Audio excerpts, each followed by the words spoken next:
Hi అండి. Hello అందరికీ నమస్తే అండి. చాలా రోజుల తర్వాత వీడియో పెడుతున్నాను. సో, సంక్రాంతికి మా ఊరు వెళ్ళేటప్పుడు ఇది వీడియో చేశామండి. అన్ని గుడులు దర్శించాము.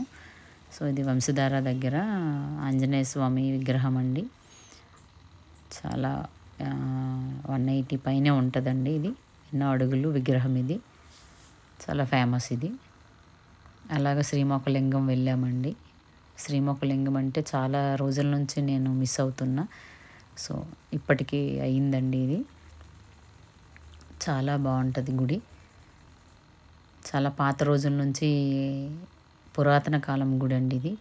కోటి లింగాలు ఉంటాయి. కోటి లింగాల గుడి ఇది.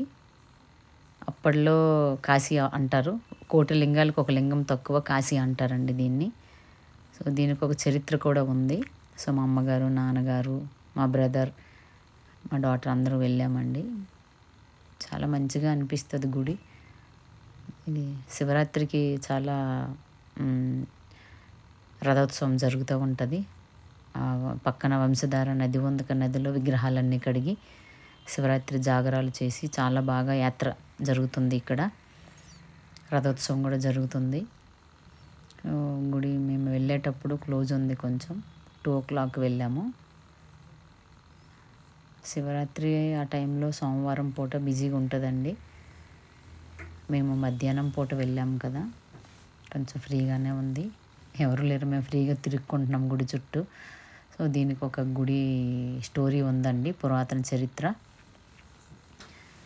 ఏంటంటే ఇది పురాతన కాలం నుంచి ఒక గుడి ఎట్లా అంటే త్రిమూర్తుల వారి లింగాలన్నీ చెక్కారంటారు. ఇది నదిలో కూడా అక్కడక్కడ లింగాలు ఉన్నాయండి. కోటి లింగాలకి ఒక లింగం తక్కువ అన్నాను కదా, ఒకే దగ్గర ఉండవండి. గుడి చుట్టూ ఉంటాయి. ఒక్కొక్క దేవతామూర్తి ఒక్కొక్క విగ్రహాన్ని ప్రతిష్ఠించబడింది. ఇది అవి కూడా మీకు చూపిస్తున్నాను, వీడియోలో ఉందండి. అలా కంటిన్యూ చేయండి, చూడండి. సో, ఇది మా ఊరికైతే ఒక 60 కిలోమీటర్స్ ఉంటుందండి. సో, శ్రీకాకుళం నుంచి అయితే మినిమం 40 ఉంటుంది. అట్లా నందీశ్వరుడిది అయితే పురాతన కాలం స్టోరీ ఏంటంటే, ఇది గుడి క్లోజ్ ఉందండి. పురాతన కాలంలో త్రిమూర్తుల వారు వచ్చి ఈ లింగాలన్నీ చెక్కబడింది అంటారండి. చెక్కేసరికల్లా కోడి కోతకు వచ్చేసరికి తెల్లవారుజాము అయిపోయేసరికి ఒక లింగం తక్కువ వాళ్ళు మాయమైపోయారు అంటారండి. నది ఒడ్డున అప్పుడు విశాలమైన ప్లేస్ ఇది, ప్రశాంతత ఉంటుంది. ఇక్కడ దేవతలు చెక్కబడిన లింగాలు అంటారు ఇవి. ఒక లింగం తక్కువ అయిపోయిందండి, అందుకే ఇది కాశీ అవ్వలేదు. సో, లేదంటే కోటి లింగాలు కాశీ అంటారండి. ఇది దక్షిణ కాశీ అంటారు. అలా దీనికి ఒక స్టోరీ కూడా ఉందండి. దీనికి రోజు ఒక పూజారి పూజ చేస్తూ ఉండేవారు. అప్పుడు ఆయన రోజు తెచ్చిన పూజారి ఒక కొత్త కుండలో నైవేద్యం కొత్త దాంట్లో తెచ్చి పెడతా ఉంటే, కుండలో ఆయన పూజారి ఒక కొత్త కుండలో నైవేద్యం పెడతా ఉంటే ఆయన తినేవారు. తింటుంటే అలాగే రోజు పెట్టిన ప్రసాదంకి ఆయనకి పిల్లలు ఉండరు, 70 సంవత్సరాలు ముసలి వాళ్ళు అయిపోయారు. ఇదిగోండి, ఇవి దేవతామూర్తులు కట్టిన లింగాలండి, ప్రతిష్ఠించబడింది. లింగాలు ఒక్కొక్కటి చుట్టుపక్కల ఉంటాయి. ఒక్కొక్కటి ఇదిగోండి, దేవతలు, బ్రహ్మ మహర్షులు, కుమారస్వామి, గణపతి, ఇవన్నీ ఒక్కొక్క లింగం చెక్కబడింది. దేవేంద్రుడు, యమధర్మరాజు, కుబేరుడు లింగం, ఇవన్నీ ఉంటాయండి. మీరు చూస్తూ ఉండండి. అట్లా నేను స్టోరీ చెప్తూ ఉంటాను. యమలింగం అంటారు, యమధర్మరాజు ప్రతిష్ఠింపలింగం అంటారు దీన్ని. సో, అలాగే మీకు పేర్లు కూడా పక్కన ఉన్నాయి. అమ్మవారు కూడా ఉంటారు. అయితే ఆ ముసలి ఆయన తెచ్చిన నైవేద్యం చూసి ఆయన ఒకరోజు దయ కలిగి 70 ఏళ్ళ వయసులోనే కుమారుడిని ప్రసాదిస్తుంటే ఇది దైవ ప్రసాదం అనుకుని తీసుకుంటాడు ఆయన. ఈ వయసులో నాకు కలిగింది సంతానం అని తీసుకోగా ఆయనకి స్వామివారికి ఇవ్వడానికి ఏదో మొక్కుకుంటాడు ఆయన. ఒక పెద్ద బౌల్, కుమ్మరి కుండలు లాంటిది ఒకటి పెద్దది, ఆవులకి కుడిదిగట్టు పెడుతుంటారు, అలాంటి గోళం తీసుకొచ్చి పెడతాడండి. పెడితే అది ఫస్ట్ ద్వారం వరకు వస్తుంది, సెకండ్ ద్వారం వరకు వస్తుంది, మూడో ద్వారం వరకు రాకుండా ఆగిపోతుందండి. ఆగిపోయి అది ఎంత ఇది అమ్మవారండి, అయ్యవారు వెనక నుంచి చూస్తూ ఉంటే అమ్మవారు కనబడుతుంది. ఇది పార్వతి అమ్మవారు, వారాహి పార్వతి అమ్మవారు అంటారు.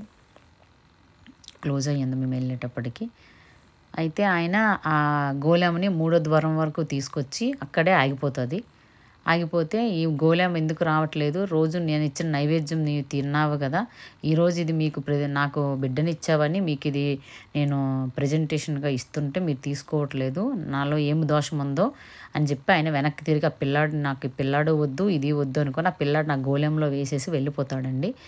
ఆయన వెళ్ళిపోతే మరుసటి రోజు తెల్లవారు వచ్చేసరికల్లా ఆ ప్రతిష్ఠించిన లింగం వెనక ఆయన వదిలేసిన గోళం ఉంటుందండి. పెద్ద గోళము 500 కేజీలు బియ్యం పడుతుంది అది.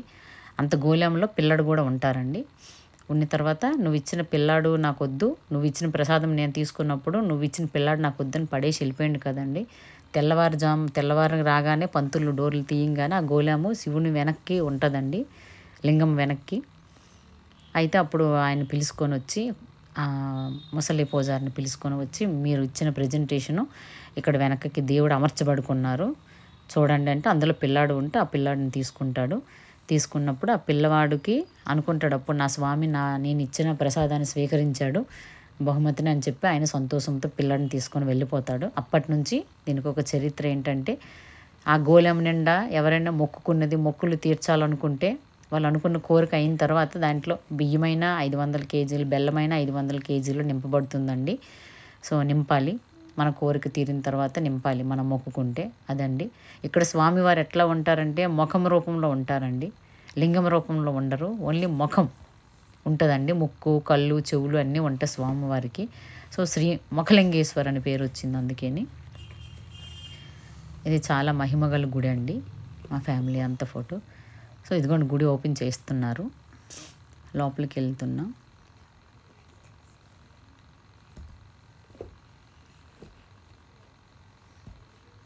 ఇది ఫ్రీ టైంలో కాబట్టి ఫ్రీగా దర్శించుకున్నామండి మేము. అదే శివరాత్రి ఆ టైంలో కార్తీక మాసంలో ఫ్రీ ఉండదండి గుడి. లోపలికి వెళ్తున్నాము.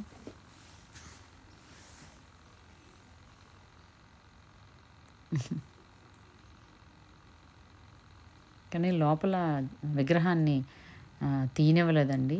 సో దేవుడు వెనక విగ్రహం ఉంటుంది. సో మాకు అది తీయొద్దని చెప్పారు పంతులు గారు. సో నేను తీయలేదండి అది. కానీ శ్రీముఖలింగేశ్వర అంటే చాలా ఫేమస్ అండి గుడి. చుట్టుపక్కల శివరాత్రి అప్పుడు చుట్టుపక్కల ఊళ్ళందరూ వస్తారండి ఇక్కడ. ఓకేనండి, మీరు కూడా వెళ్ళే వాళ్ళైతే వెళ్ళండి, చాలా బాగుంటుంది. ఇంతటితో నా వీడియో ముగిస్తున్నాను. థ్యాంక్ యూ అండి. ఇవి మా చుట్టూ పొలాలండి.